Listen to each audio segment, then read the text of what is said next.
Welcome back to The Paranoid Perspective. I'm Jake. I'm Sarah.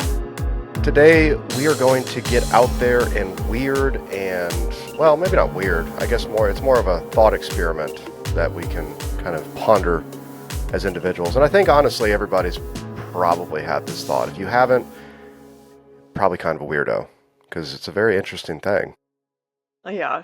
Yeah, I mean, probably everyone's thought of this at some point. I would hope Or so is it because, just dude, us? well, dude, I don't know. I probably think about this enough for everybody. You know, Right. this is one of my favorite subjects. One of my, I don't even want to call it a guilty pleasure because I really enjoy it. Like it's my thing. You know, it's what I like to do when I'm about to go to bed. I turn on YouTube and I just start watching a bunch of stuff about this, and my mind just starts racing and I can't go to sleep. But today we are covering the Fermi Paradox and a few other kind of subcategories within that. So, Nice. are we ready to get into it, Sarah? Yeah. Yeah, I think about this a lot as well. So, for listeners that might not know, the Fermi Paradox is a discrepancy between the lack of conclusive evidence of advanced extraterrestrial life forms and the apparent high likelihood of its existence. I mean, the universe is massive. There are countless stars, you know, like even just within the galaxy that we live in. I mean, I can't remember what the number is, but it's, you know, trillions of stars, you know. Yeah. And it's one of those things that like you look up and you don't really get a scope of it until you kind of get away from like the light pollution and all that, and then you can actually see the bands of the Milky Way and just be like, man, you're such an insignificant little speck of nothing in this vast ocean of, you know, amazing Yeah. creation, you know. Yeah. So, We're like a speck of sand on all the yeah, beach. dude, I'm telling you right now, like one of my favorite pictures that have ever come out of any, you know, spacefaring missions is one of the Voyager pictures when they turned back around. And I want to say, I might be wrong on this, but they turned the camera around when they were passing Saturn, and you see this just tiny little blue Mm, speck, and that's yeah. Earth. You know what I mean? Right. Yeah, that's Like us. it, yeah, you would think like, oh man, you know, it's kind of funny because when I start talking about this stuff, I really I get the grip of like the hubris that humanity has that like we're so important, but really there's nothing to us. You know what I mean? In the Yeah. vastness of it. All right. So, when we talk about the Fermi paradox, it came from a question that an Italian American physicist named Enrico Fermi posed kind of, I want to say it was in the 1950s. He was talking with a bunch of his other friends that were, you know, physicists. At that time, you know, you were getting a lot of like, you know, you're out of World War II. The Roswell thing was starting to happen. You know, UFO reporting was starting to happen.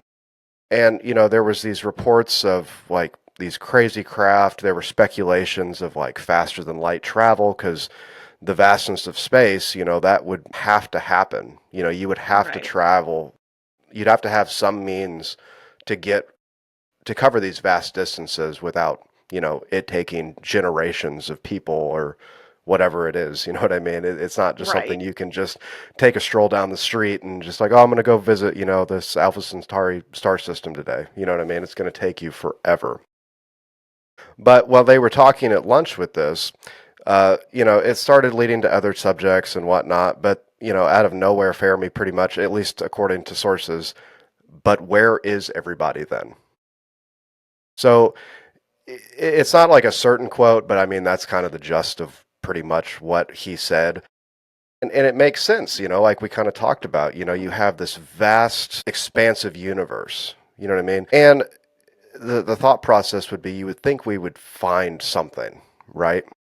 Yeah. A good Something. example that I've always enjoyed thinking about, and we'll get into this just a little bit probably later in the episode. One of the researchers that works for SETI, which is the Search for Intelligent Transient something, I can't, man, see, Is I that don't know what that means. extraterrestrial intelligence or Something something? like that. Yeah, I can't remember Yeah. what it was. But yeah, anyway, they've got radio telescopes, they're listening for signals and stuff like that. One of the researchers, you know, made the analogy that that'd be the equivalent of going to the ocean, scooping up a cup of water and saying, "There's no whales in the ocean because I didn't find one in this cup of water." Right. You know what I mean? Yeah. So you're looking at a very small subset that we've actually been able to explore. So it makes sense because you would think, even with telescopes, you would think you would see something, at least some sort of evidence. But thus far, we have not found anything that would resemble the evidence. And I've got a pretty good theory as to why, but we'll save that for just a little later. Some people would argue that we do have some evidence, but Well, people don't want to accept it. yeah, and I mean, the thing is, I'm going to play devil's advocate for just a second. So maybe back in, the 50s, 60s, 70s, 80s, even into the 90s, I might have been able to get behind that, like, like, oh, it's the grainy footage, it's the, you know, the Bigfoot analogy of like, Mm. you're not seeing really the whole picture here.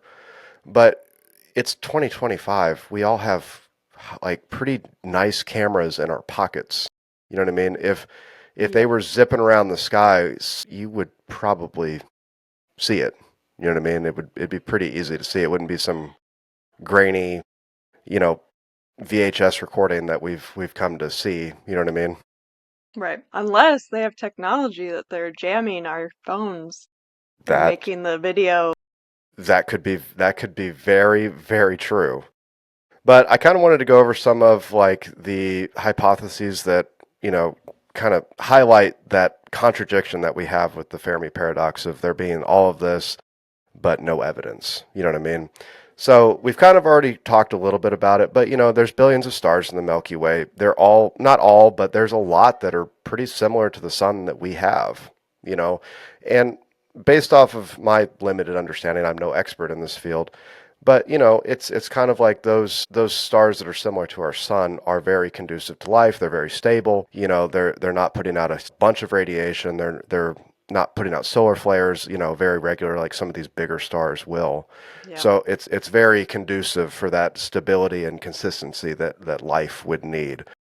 And with many of those stars, there are planets around them. It used to be that we didn't think there were any other planets. There were just stars out there. But now, with different technologies that have started to progress in the past 30, 40 years, we started to find that, yeah, there are planets orbiting these stars. Now, most of which have been these what they call hot Jupiters, that they're like Mhm. Jupiter-sized planets that have migrated into a very close orbit, but they're easy to see at that point. They're doing that transit system where they're looking at the dips in light to kind of Right. measure the mass of the planet, so to speak. But they have found other rocky bodies that, well, at least that would match the description, the size, the mass of a rocky body. So we obviously don't know for sure if they are, but they match that sort of idea that we would have for it. With that, our star is relatively young in the scope Yeah. of, the entirety of the universe. So if there were to be life supporting planets, most likely they would be much more advanced than we are. You Yeah. know, Theoretically. so there's to say that there probably is something that is less advanced, probably a lot of single cell, maybe multicellular organisms, but there would be at least a percentage that are significantly older than us, as Right. far as how they progressed. And, with all of those and with those handful or whatever percentage it may be of possibly intelligent life that has been around for maybe millions of years, most likely they would have figured out probably interstellar travel by now. They would have been able to go off their planet, possibly to other stars, to other galaxies in some places, depending on how advanced that technology would be. But therein lies the paradox. We don't see any of that, like nothing. Right. Yeah. Well, I mean, depending on how far away they are when we look at it, it would be millions of years ago. Like if Right. someone's looking at Earth, they could be seeing dinosaurs still or something. Right. So it's all a matter of perspective, which I like that you brought that up because it really depends on where you're looking at in the universe. I think the nearest star to us is about 4 light years away, so we're not seeing that star as it is, we're seeing it as it was 4 years ago.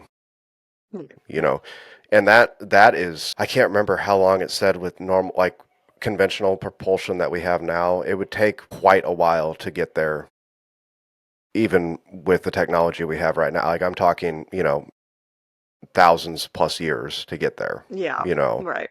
And we're still like 4 years, you think about it, like, dude, that's just like going to college. You know what I mean? That's not really that long. We're looking out and seeing things that we're seeing from millions of years ago. We're not seeing them as they Right. are, but we're seeing them from millions and millions of years ago. But that's kind of the contradiction with the or the conflict rather with the paradox is we have the scale and the probability, but we don't have any evidence. But one thing that kind of coincides with this and talking about the age of the universe and different things like that when it comes to intelligent life or civilization, as it would be, there's a really interesting scale. And I don't know how to take a lot of this, but there's a really good scale called the Kardashev scale, which kind of tiers up civilization. And it's really based on mostly how that civilization would consume energy, and the energy consumption would Mm. dictate the technological advancement. Because the more energy you can store and utilize, the exponential, rise of technology is going to happen. You know what I Right. mean? Yeah. Which it's when we talk about the Kardashev scale, I think the common one that I've seen is there's three different types of civilizations. I watched this super out there video doing some research for this. So there was one that was like a type 6. It was like it's just stupid at that point. You know what I mean? Like I don't even think we can really wrap our head around like the type 3 that we'll get into, but yeah, when I was watching that, I'm just like, okay, so that's pretty much just God at that point. You know what I mean? Yeah. Well, yeah, we would worship. Yeah. Yeah, right, right. Well, maybe that's some of the gods from the past. Well, and that's one of those like interesting thought experiments. Before we get into that, the Yeah. Kardashev scale, I've kind of thought about that before, right? Like if you were to drop, I don't know, like a car in the middle of some village 2,500 years ago, they'd be like, well, that's a thing. I don't know what it does. Right. Yeah. There would be. They wouldn't Yeah, be able to relate to it at all. there would be no concept because the technology wasn't there.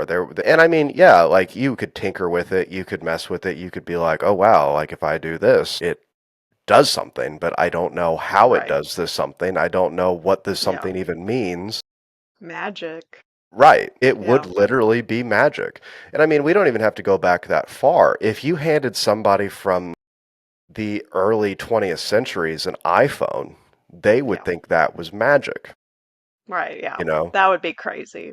Yeah. Well, I mean, you probably don't even have to go back really that far. You could go back 70 years, Right. and hand Yeah. somebody that, and they'd be like, holy shit, you can talk to anybody in the world and you can see their face at the same time? Like, yep, real time, just And like you and I are look up doing. anything.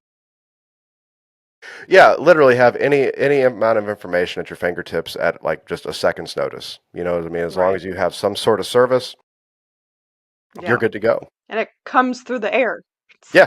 It's just out in the ether, just out there Right. floating Yeah. around, out in the Yeah. out in Right.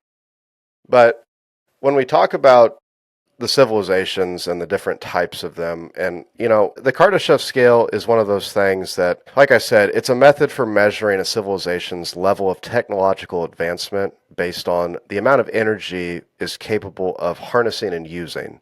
So the more energy they get, the more they can use. The technology just goes up exponentially. I mean, we've kind of seen that with, if we take very small sections of our history as human beings, as far as like, you know, even going as far back to something as simple as like inventing a wheel. We were able Mhm. to travel significantly farther and easier just by that invention. You know what I mean? Right. And then Yeah. you start talking about different things as far as, see, that's what I like to think about it like that, like putting fletching on an arrow. Like I don't think that the first thing they did was put fletching on an arrow, those early hunter gatherers, Right. but Yeah. they figured out like, oh shit, if I do this, now this arrow flies straight and I can hit this target a hell of a lot easier. Right. Yeah. More accurate. Yep. Yeah. And then the same thing, if you think about, I guarantee you it was probably just sharpened sticks at first, but then, you started developing arrowheads that you could interchange for different uses. Like it just continuously goes. And once something starts technologically, the the rise of it is so exponential, like it's not even funny.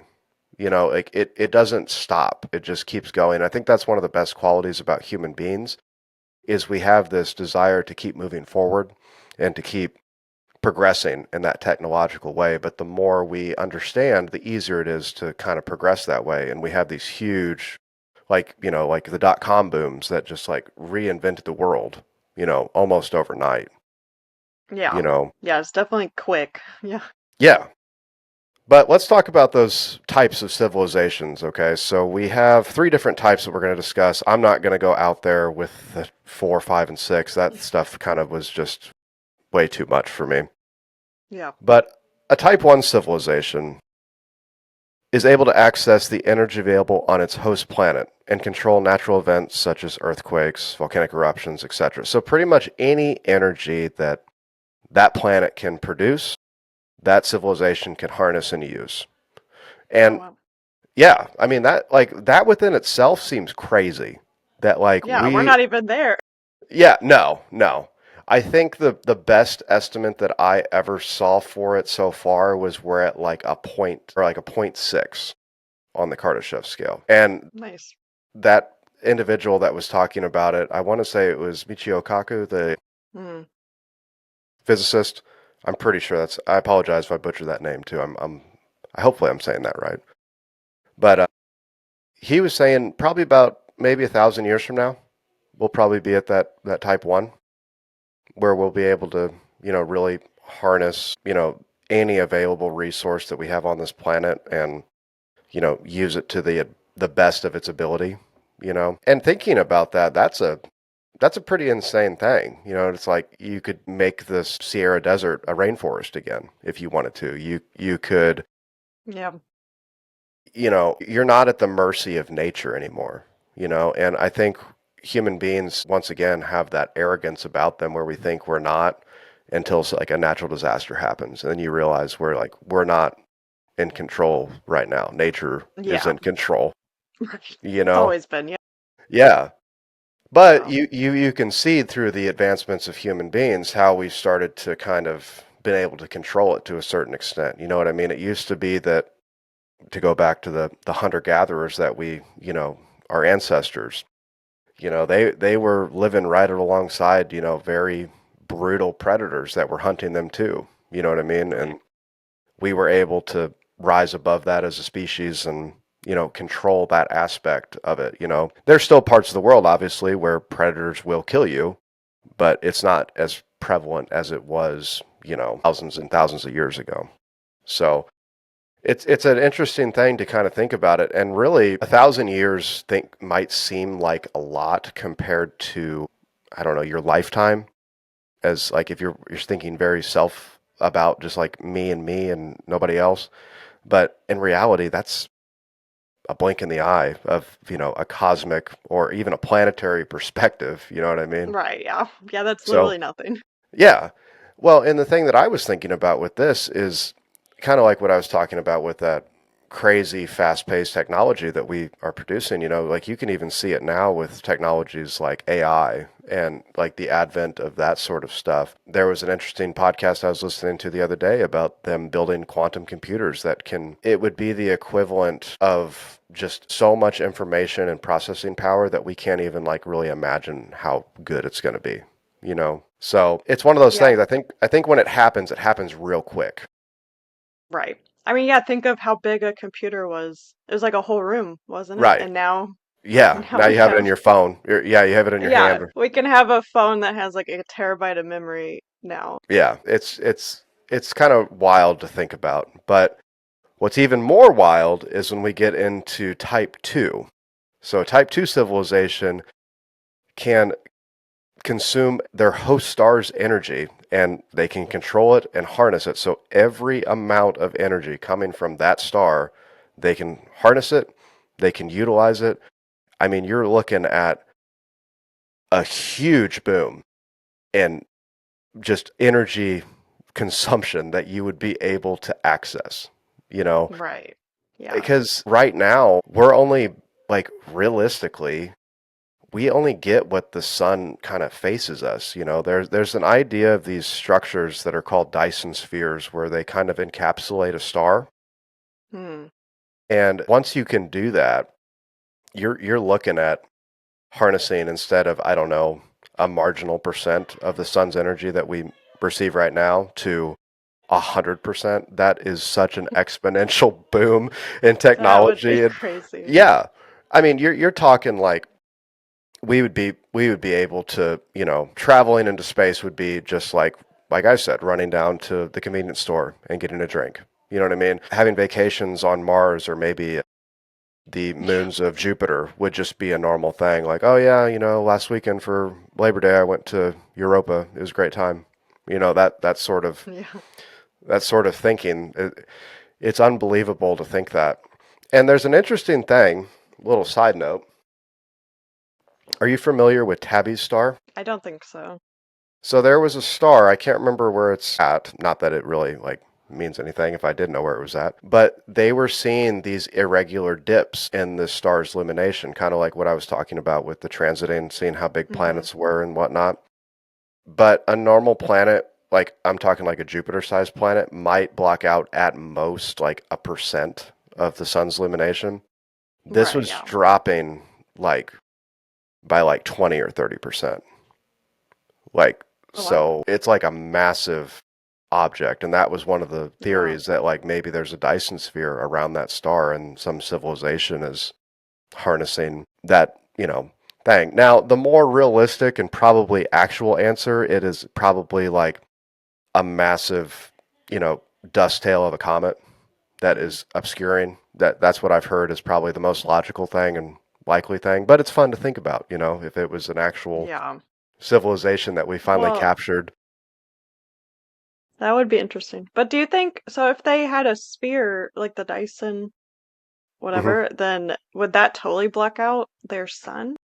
No, so I'll have a picture that I'll send you of Okay. one. It's a really cool thing where you have these panels that are kind of around the star, but it's not really like, it's porous still. It's still giving you Yeah. the light emitting from the sun. Now, I mean, we're talking about a fictional technology, at least in our civilization, but I would assume if you can harness all of the energy of a star, you're not really worried about not having your planet taken care of anymore. You know what I mean? Like, we've already got to that point where we're good on our planet, so we're not going Yeah. to screw it up by encapsulating a star. And the last one, and this one is kind of crazy. This one is a type 3.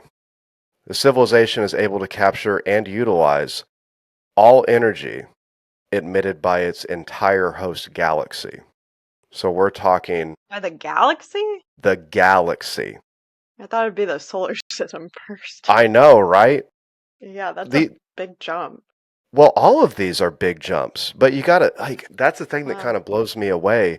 If you can if you can do this, and you've gotten to that point, like, here's a good example. So any object within the galaxy, such as every star, every black hole, every planet, anything you like, this is why I didn't want to go any further than type 3, Yeah. because if human beings saw this, we would think they are God. Right. There would Yeah. be there would be no question about it. We wouldn't even know. It would be the equivalent of a car being dropped down to us, 3,000 years ago. That's what it would be. I Mm. see a thing. I don't know what the thing is. I don't know how it works, but it does Right. something. You know what I mean? Yeah. We're just gonna ignore it probably. Like, Well, you probably wouldn't even notice it, to be honest with you. yeah. Like, it's such a crazy thought to think of, just that much power that you could utilize and the technology that would be needed to do that, you know? Yeah. And this is one of those things. So, to kind of go back to the Fermi Paradox when we talked about this, with the existence of the universe being as, long in its existence as we think it has been, I think the current thing is 13.8 billion years. So if there was a way for a civilization to start 5 billion years after the start of the universe, you're looking at a crazy godlike civilization at that point, Yeah. you know. And you would think there would be some evidence of it. And there's an interesting theory that they've talked about. Are you familiar with like voids and super voids out in space? Yeah. So, for listeners that might not be, though, there are these pockets of space where it's like literally nothing, just blackness. You know what I mean? And that's one of those things that I've always kind of thought of. It's like, well, is that galactic civilization? And maybe they're just putting those Dyson spheres on all these stars, and slowly it's expanding out into making this giant void. It would that I understand that the placement of matter and whatnot in the universe is relatively uniform, and to see those pockets like that is very odd. Yeah, right. And I would think if they're that advanced, they would be able to be invisible from us if they don't want us to see anything. Well, see, that's the thing that I was going to talk about. We kind of started talking about how everybody has a phone and everybody has this, and you would see evidence of it. Like, I don't think we would, because it's so advanced that we don't even know what we're looking at. Right, yeah. And also too, like, if we're thinking about a civilization, maybe even if it's only a type 2, you know, that technology would be so foreign to us that we probably really wouldn't understand how it how we could even conceive of it working. The scale of that sort of sphere around a sun, like, we can't even do, like, there'd be no way we could conceptualize that. Right. And the other thing, if there is such a civilization, human beings are just monkeys with nukes. I don't think we would be on the top tier, like, hey, we should go talk to those things. You know what I mean? These Yeah, territorial primate creatures that have thermonuclear weapons, and then every time somebody gets mad, they're just like, nope, time for a war. We're going to go kill right. everybody else. You know what I mean? So, Yeah, they probably don't want to even engage with us at all. We're like the backwater country. or maybe that's part of coming up as a civilization. That could be something that we have to go through in order to get to that, type 1 civilization. That maybe it could be something. I don't want to get too nerdy, but maybe it could be something like the Star Trek thing where they finally are like, "Oh, hey, you figured out how to travel faster Mm, than light. Well, here we are now. You can join this right. galactic group of, you know, civilizations now." Maybe that's like the test to see if, we're going to not kill ourselves before we get to that point. Right, yeah. Yeah, maybe they're just waiting to see if we totally go extinct or we get Yeah, past that and yeah, I mean, it's a crazy thought, but it makes more sense to me that we wouldn't see them. It'd be the equivalent of us trying to talk to an anthill. You know what I mean? Like, yeah. the ants aren't even aware of your presence unless you step on their anthill. You know what I mean? Right, yeah. Yeah. And Or and they're like literally step in their path, but they're still just gonna go around you. yeah, They don't care. yeah. They won't even pay attention to anything Yeah, that you have to do. right. So one of the things that kind of veers off of this a little bit, but it's still kind of in the same realm. I kind of wanted to talk about that like faster than light travel that most likely has to be the means of propulsion to be able to travel these vast cosmic distances. You know what I mean? Yeah. Because it's not sustainable to. I mean, yeah, you could put a massive ship and you could have, tens of or 20, generations of people that would live and work on this ship until it reached a star system. And by Yeah. that point, I mean, who knows what that would even be like? Like, that would be a completely different culture of human beings. You know what I mean? So Yeah. it's not really feasible, I don't feel like, to do that sort of thing. But one thing that, and this gets a little out there, but I'm a big fan. Lazar was talking about how they would use this heavy element called element 115 that would, however it reacted in the reactor of the ships he was supposedly working on, would bend gravity, and it Hmm. would kind of like slip you forward, so you're not traveling, you're bending the space around you. Yeah, That's like they're that's kind of stationary. yeah. So Yeah. there's no like crazy G-force. There's no crazy, you can pretty much, if you have that technology, you could travel through any medium, whether it's space, whether it's an atmosphere, whether it's water, whatever that medium would be, you could travel through it with ease because you're not actually moving through that material, Right. you know. Yeah. And that's one of those things that is kind of crazy, and they've actually proved the existence of element 115 in laboratories. Now, it's only lasted in a Well. stable form for milliseconds, but Mm, it does exist.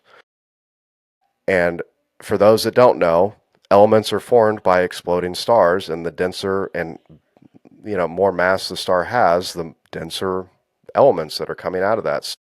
Just because we don't have that element abundant on our planet doesn't mean that maybe there was a civilization that found that element, and maybe that was their steam engine. yeah. That was Yeah. what they started with. Yeah. I mean, technically anything's possible Yeah. in such a vast universe. Well, and the thing that I've always tried to think about too is the same elements that make us and complex life are abundant throughout the universe. Yeah. So it's not like uncommon. I'm not trying to discredit human beings by any way, shape, or form. I'm just saying that the stuff that makes us is everywhere else. You know. Yeah. So, Well, when we talk about the civilizations, though, we kind of touched on this just a little bit when we talked about if we don't kill ourselves first. right. There's something called the Great Filter. Now, the Great Filter is one of those things where it's kind of general, kind of vague. There's not like anything specific with it, but it's pretty much the idea that in the development of life in its earliest form, whatever it is, to the highest level of its form, there's a barrier that stops it from exceeding a certain point. So Yeah. it could be anything from the single cell to multicellular. That one of my, I'd have to do a little bit. I can't remember what it was, but there was a bacteria on the planet that really thrived in the really harsh environment when the Earth was first formed and cooled off enough for Right. life to happen. And once photosynthesis started happening, I guess air was absolutely toxic to that life form, oxygen. Mm, So it yeah. just completely wiped that out. So for that organism, that was the great filter for it, you know. Right. So it doesn't have to be like, we don't have to think about it as like actual advanced civilizations. It could be something as small as that single-celled organism, that something happens in its environment that prevents it from evolving or living anymore. There's something that stops it. And the Great Filter is one of those possible resolutions for the Fermi Paradox. Maybe Right. there's something built into nature that will not let us get to a certain point. You Yeah. know, Yeah, it stops us before we can even make it out of the planet, basically. yeah, I mean, it could be something. I mean, for us, I think that there's probably, if we're thinking about this from a philosophical level, there's probably like multiple filters you have to get through as life, to kind of that Darwinism, survival of the fittest sort of thing. Like I Mm, think there's not just one. I think it's a multitude of things that go into it. That's why I said it's really general and vague. right, You know, yeah. Well, there's it, plenty of ways to die, so. exactly. Yeah. Yeah. I mean, like for us, a great filter could be Yellowstone exploding. That Yep. would wreck human beings. Yeah. You We know, would be reset back to yeah, primitive times. or a massive asteroid impact that maybe wouldn't Yeah. destroy the planet, but it would destroy enough of it that it's like, man, you're back in the Stone Age, Yeah. or kind of what we touched on earlier, human beings being the territorial apes that we are, we could have some stupid war that ends up wiping out the planet, with thermonuclear weapons. I think last time, if I remember correctly, we have enough weapons to destroy the planet like 10 times over or something like Yeah. that. You Yeah, know, too much, but yeah. And even if you did survive something like that, I don't think you'd wanna. Well, no. Yeah, and you're resetting back to zero basically anyway. Like, Right. you have to build everything back up. Yeah. And it's just, like I said, I don't think it's one thing. And the problem that I have with this, though, is there was a guy named Robin Hansen, and this was his answer for why they fail to find any civilization of, extraterrestrial origin in the observable universe. It's kind of what I harped back to earlier. You're taking a small sample set and you're saying, well, I don't find any here, so that means there's Right. nothing. You know what I mean? Yeah. Now, I also do agree that there are, different things that you have to surpass as a civilization in order to get to those type 1, type 2, type 3. It's a weird, almost a paradox within itself, you know what I mean? Because there's always something that's trying to kill us, it seems like. Right, yeah. Yeah. And it's like a race against time basically. Yeah, I mean, realistically, I mean, this is very unrealistic, actually. If the human race were to survive long enough, the sun's going to, balloon out and become Yeah. a red giant, you know, Right. and it's going to destroy the earth. And Unless you and can control that, I guess. well, I don't think that's something we can control, but if we're alive for that much time as a species, we will probably at the very least be at type 2 civilization. Probably Right. closer to a type 3 cuz that's still like I don't want to misspeak, but it's Well, a long time away. Where there's no yeah, I thought it worries was like about it. millions of years or It something. might even be billions. I could Right, be wrong, yeah. but it's a while. If Yeah. if our species was able to survive for that long, I don't think our sun burning out is going to be that big of a deal. Right. We'd More, probably move somewhere else. yeah, we probably would have already moved somewhere else by that point. Yeah. But when you're talking about, the great filter, I think it's when we think about like humans have a hard time of thinking about the future, and we really want to think about the now. Like we're thinking about like if an asteroid impacts or if Yellowstone erupted or something like that happened. Like those are probably the most like immediate threats, I would say. Right. I don't think, and I might be being a little too optimistic here. I don't think as of right now that we would necessarily kill ourselves. I think it would be something in nature that would take us out before that happened. Now, I'm not saying that's not a possibility, but that's just maybe, like I said, maybe I'm being too optimistic here. Yeah. But I mean, isn't Yellowstone due like anytime? yeah, Or that's is one of that those. not true anymore? Well, I mean, it I can't remember for sure, but yeah, last I heard it was supposed to be relatively soon, whatever that means. It could be tomorrow Yeah. or it could be 1,000 years from now. You know what I mean? So, I mean, the Right. time scale doesn't really make sense in that No. sort of environment. But when they were talking about that Robin Hansen, with no evidence for intelligent life in other places than Earth, it appears that there's a process of starting with a star and ending with an explosion of life that must be unlikely. So that's one of those other things that life is rare in the universe. It's not something that happens all the time. Now, I don't agree with that. I think that life is probably relatively like it's probably all over the place, but when I say life, I'm talking about like cellular organisms. I'm not Yeah. talking about, little green men running around on Mars, Yeah. because Yeah, like I didn't said, they find, sorry. I'm sorry, go ahead.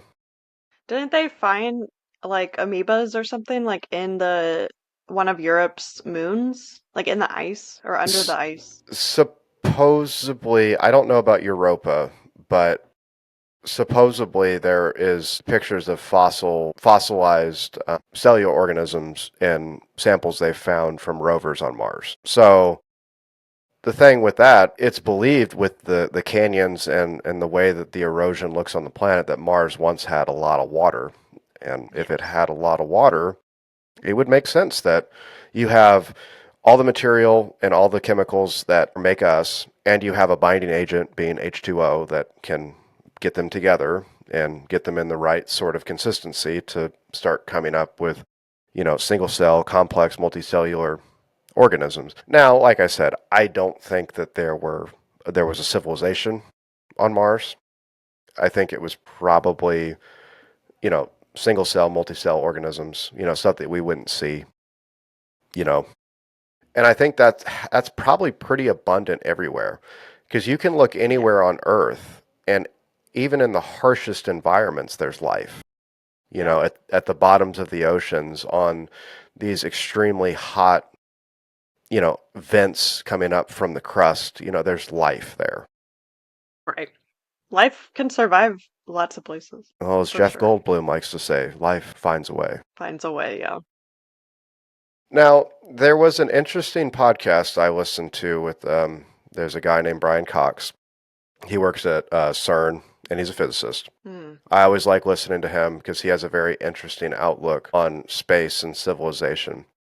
His idea was that there might be one advanced civilization per galaxy. Hmm. Now, the likelihood, unfortunately, now of us ever interacting with any other intelligent civilization is probably zero, because Yeah.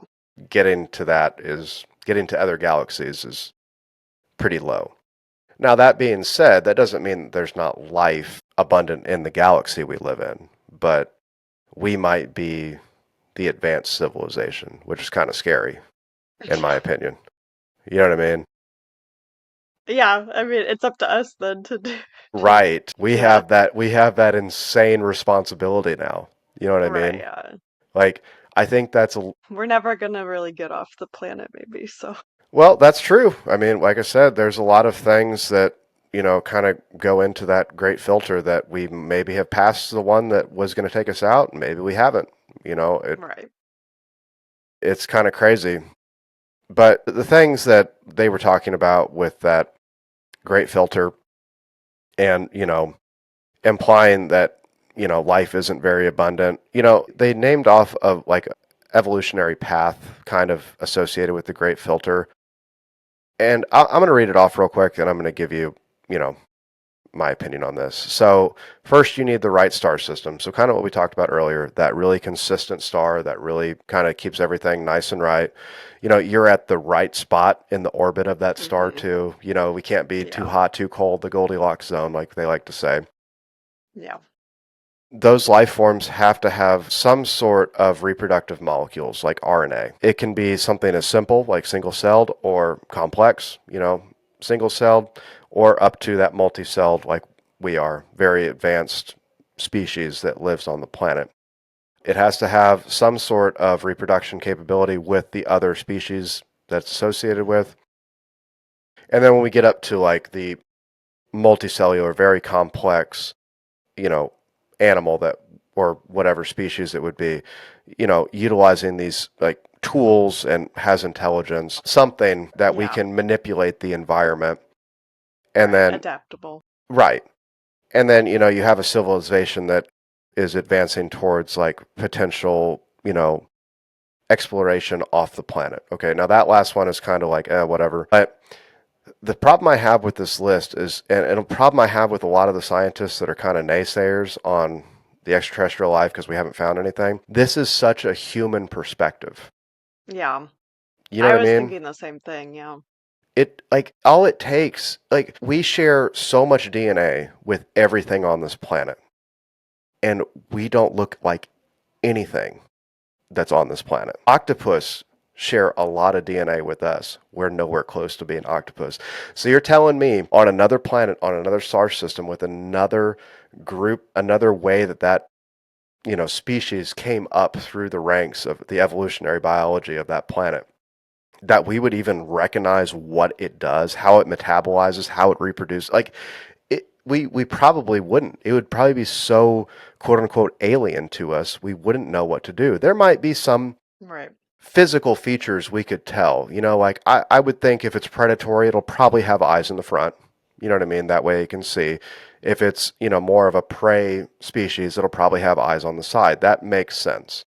But even that, though, still, the only reason those physical attributes are in animals on this planet is because that's how they evolved on this planet.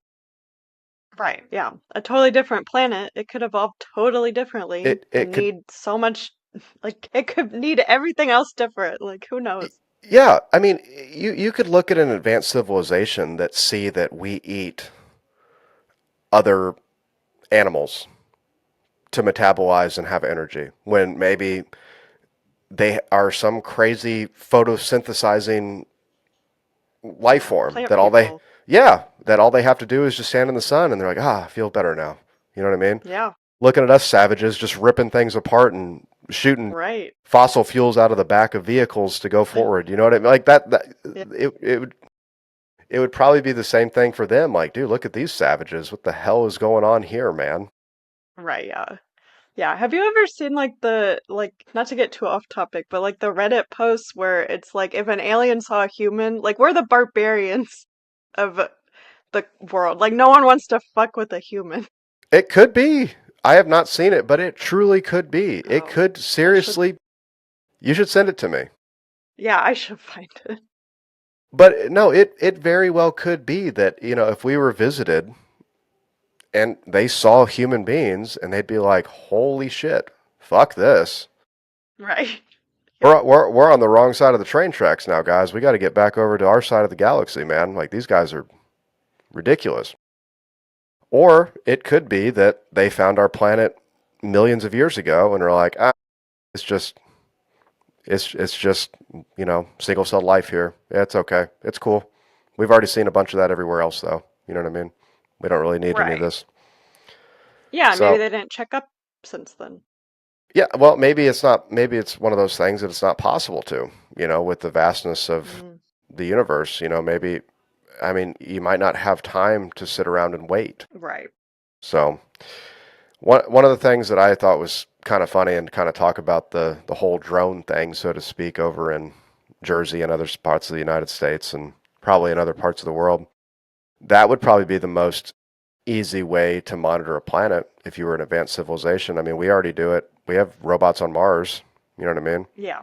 Just send Yeah, a and we bunch of sent out whatever the space telescope, James yeah, Webb. James Webb. Yeah. That'd be the easiest way. It's, unmanned, no biological entity on it. You just send it out and orbit it around a planet and wait for something interesting to happen. Yeah. I feel like if you're a Type 3, you're probably not really worried about time anymore. Yeah. So if you're at that point of your civilization, it's probably just like, eh, yeah, I'll send out some probes, wait for something interesting to happen. If we see something interesting happen, we're gonna go poke around and see what's up. You know what I mean? Right. Yeah. So what do you Yeah, think? maybe there is. I mean, I don't know. I feel like there could be where they are so advanced they don't want to deal with us.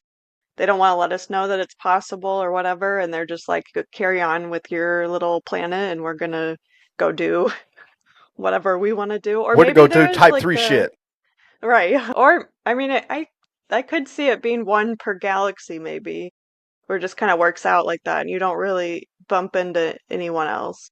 Yeah, yeah. That one is probably it's one of the most interesting ones, but also one of the most terrifying ones. You know what I mean? Because like I said earlier, man, if we're the advanced ones, or maybe we're not the advanced ones, maybe there is like a space daddy out there that's just kind of like, hey guys, need you guys to knock it off. You're getting to the point where you're getting a little too smart. About to throw a great filter at your ass. Yeah, I mean that is You know? possible. Yeah, both options are not good.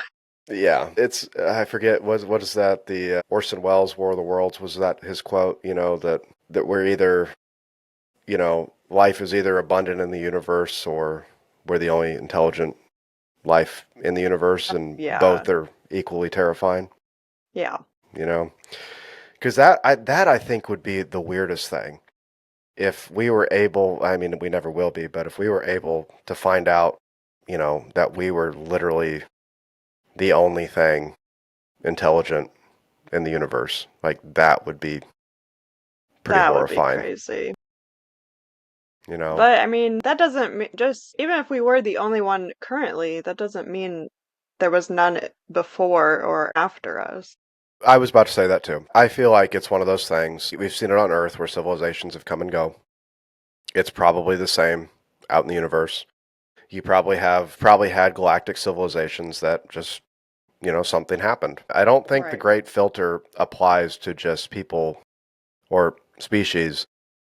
that are at the low end of the scale as far as the Kardashev scale goes, I feel like the Great Filter is always in existence. That's why it's Right. general and vague. It's not ever just like, oh, hey, you made it. No more worries for you. You know what I mean?